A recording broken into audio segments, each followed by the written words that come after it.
Abraham Lincoln, el forjador de la Unión. Capítulo primero. Entre hachas y barro. Amanecía el 12 de febrero de 1809 en una cabaña de troncos ubicada en Sinking Spring Farm, condado de Hardin, hoy Larue, Kentucky. No había más que una cama rudimentaria, una chimenea de piedra y unas pocas mantas para proteger al recién nacido del crudo invierno. Abraham Lincoln, segundo hijo de Thomas Lincoln y Nancy Hanks, llegaba al mundo bajo el signo de la pobreza y la lucha. Su nacimiento fue asistido por una comadrona de la comunidad y anunciado con sobriedad entre los vecinos que, en su mayoría, eran también colonos esforzados. Su infancia fue dura. La familia Lincoln se trasladó a Little Pigeon Creek, Indiana, cuando él tenía 7 años. Era una tierra agreste y apenas cultivada. La vida rural requería un esfuerzo constante. Abraham aprendió desde pequeño a talar árboles, labrar la tierra y cuidar el ganado. Su madre, Nancy, murió cuando Abraham tenía solo 9 años, probablemente víctima de la enfermedad de la leche, causada por leche contaminada con la planta venenosa White Snacker Oat. Su padre, pronto viudo, volvió a casarse con Sarah Bush Johnston, una mujer viuda que trajo estabilidad y afecto al joven Abraham, reconociendo desde temprano su agudo intelecto y hambre de conocimiento. Sarah fomentó su amor por la lectura y jamás se interpuso en sus largas horas de estudio nocturno junto al fuego. Apenas asistía a la escuela formalmente. Su educación fue irregular y escasa, sumando apenas un año en total. Pero Lincoln aprendía de donde pudiera. Leía libros prestados con devoción, la Biblia, las fábulas de Esopo, Robinson Crusoe, la biografía de George Washington. Su pluma era torpe al principio, pero su mente afilada le llevó a escribir poesías, narraciones y análisis, desarrollando una expresión clara y firme. A menudo se le veía improvisando discursos desde troncos caídos o practicando su caligrafía en tablillas de madera. Era un joven introspectivo, pero poseedor de una extraordinaria capacidad de observación. Capítulo segundo. El joven del Mississippi. En 1830, la familia Lincoln se trasladó a Illinois. Fue en New Salem donde Abraham, alto, desgarbado y de fuerza legendaria, empezó a construir su reputación. Trabajó como dependiente de tienda, agrimensor, leñador y hasta piloto de barcaza en el río Mississippi. Su viaje hasta Nueva Orleans a bordo de una de estas barcazas le marcó profundamente. Allí vio por primera vez un mercado de esclavos, y la escena quedó grabada en su conciencia como una afrenta intolerable a la dignidad humana. En New Salem se hizo conocido por su honestidad y sentido de justicia. Fue elegido capitán de una compañía durante la Guerra del Halcón Negro en 1832, aunque no participó en combate. A su regreso, buscó sin éxito un escaño en la legislatura estatal, pero su oratoria persuasiva y carácter firme le ganaron una base de apoyo creciente.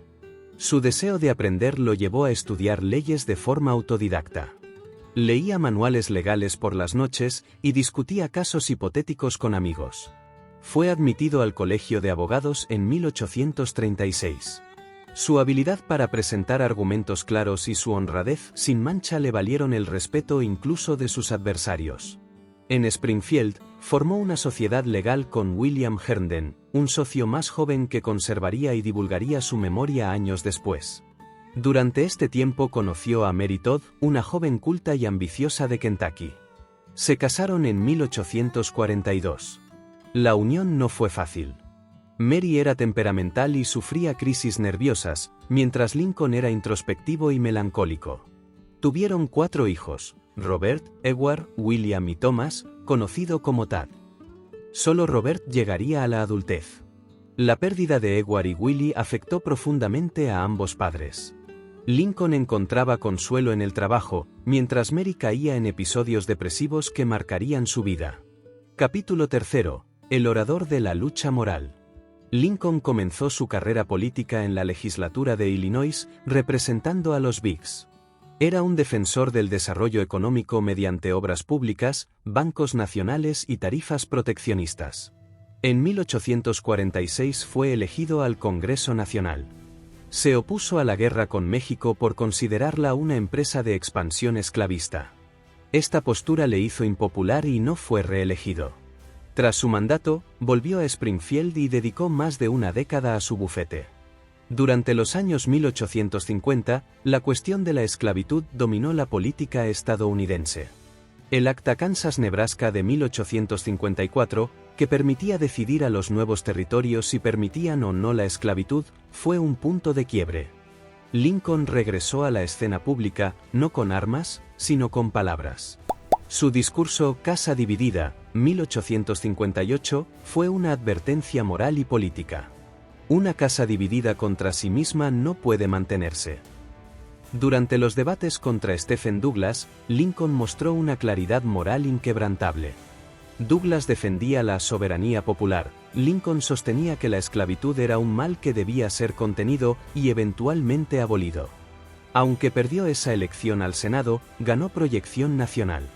Sus discursos fueron publicados y distribuidos ampliamente, lo que atrajo la atención del joven Partido Republicano. Capítulo cuarto. La Guerra de la Unión. En 1860, Lincoln fue elegido presidente como candidato del Partido Republicano. Su victoria, lograda sin apoyo en los estados del sur, fue interpretada por estos como una amenaza directa. Carolina del Sur se separó de la Unión antes de su toma de posesión. Pronto le siguieron otros estados. La Confederación estaba nacida. El 12 de abril de 1861, los cañones del sur bombardearon Fort Sumter. Lincoln respondió convocando tropas. La guerra civil había comenzado. Lincoln enfrentó una presión monumental. Debió aprender estrategia militar, lidiar con generales ineficaces como McClellan, equilibrar las exigencias de abolicionistas y unionistas moderados, y conservar la lealtad de los estados fronterizos. Suspendió el habeas corpus para frenar a los saboteadores. Pero también escribió a padres de soldados caídos con una ternura conmovedora, como la famosa carta a la señora Bixby, madre de 5 hijos muertos en combate. Su estilo de liderazgo era firme pero compasivo, y su compromiso con la causa moral de la libertad crecía con cada año de guerra. La victoria en Antietam, en 1862, le dio el impulso para emitir la Proclamación de Emancipación, liberando a los esclavos en territorio rebelde. Fue un gesto valiente que transformó la guerra en una cruzada por la libertad. También permitió a los afroamericanos enlistarse, y más de 180,000 lo hicieron. Lincoln también promovió la creación del ferrocarril transcontinental y el sistema de universidades públicas mediante leyes federales. Gettysburg y la redención. En noviembre de 1863, Lincoln viajó a Gettysburg, donde más de 50,000 hombres habían muerto en 3 días de combate. Su discurso, de apenas 272 palabras, redefinió el sentido de la nación. No fue la pieza principal del evento, pero quedó como una joya de la oratoria universal. Que el gobierno del pueblo, por el pueblo y para el pueblo no perecerá de la tierra. En 1864 fue reelegido, esta vez con un mandato claro. Escogió como vicepresidente a Andrew Johnson, un sureño leal a la Unión, buscando curar las heridas de la guerra. Su campaña fue difícil y marcada por la fatiga de una guerra interminable, pero el progreso militar de Sherman en el sur renovó el apoyo popular. Victoria y martirio. La guerra terminó oficialmente el 9 de abril de 1865, cuando Lee se rindió ante Grant en Appomattox. Lincoln hablaba ya de reconciliación, no de castigo. Planeaba una reconstrucción inclusiva, donde el sur pudiera regresar a la Unión sin humillación. En su segundo discurso inaugural, pronunció las famosas palabras: con malicia hacia ninguno, con caridad para todos. Pero la noche del 14 de abril de 1865, mientras asistía a la comedia Our American Cousin en el Teatro Ford, un fanático sureño, John Wilkes Booth, se escabulló en el palco presidencial y disparó a Lincoln en la cabeza.